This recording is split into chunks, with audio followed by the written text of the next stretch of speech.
The Senate Republican bill is simply put, bigger cuts, bigger betrayal. So today, let's look at 5 ways. There are many, but let's look at 5 ways the Senate Republican bill is just as bad or even worse than the House version. First, health care. The House bill already proposes the biggest Medicaid cuts in U.S. history.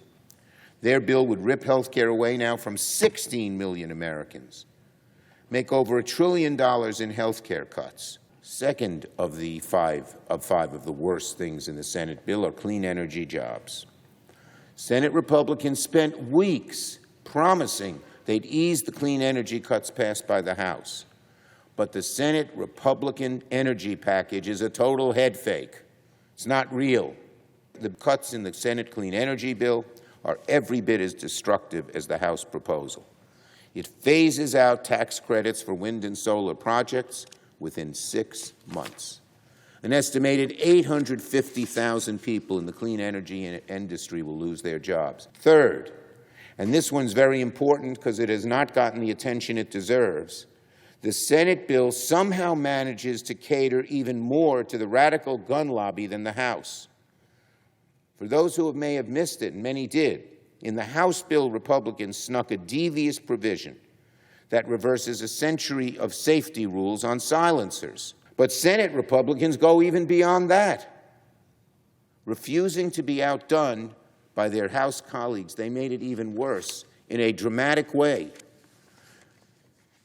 They decided to drop regulation and background checks on not only silencers, but shotguns and rifles. Fourth, the Senate bill took House Republican attacks on our courts and dialed them up even more. Right now, the Trump administration is losing in court about 95% of the time when its actions are challenged as unlawful. The House bill, for those who remember, would have prevented courts from enforcing their injunctions if plaintiffs didn't put up massive security bonds. The Senate bill goes even further. Remarkably and disgustingly enough, Senate Republican bill wants to prevent courts from even issuing injunctions against the federal government in the first place if plaintiffs don't put up massive security bonds. In other words, Senate Republicans want to turn our justice system into pay-to-play. If you can't put up the money up front, then no injunctive relief against the abuses of the federal government, even though those abuses are at a record high. It's a naked attack on checks and balances, a disturbing escalation against judicial independence. Finally, debt and taxes, the subject we are focusing on this week.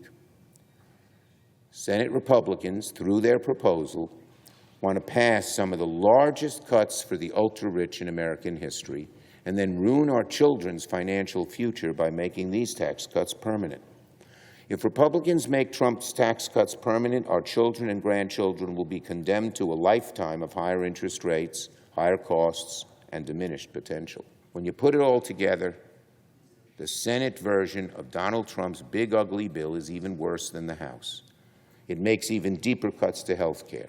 It destroys American clean energy. It raises costs on working and middle-class families, and it rewards those at the very top at the expense of all the rest of us.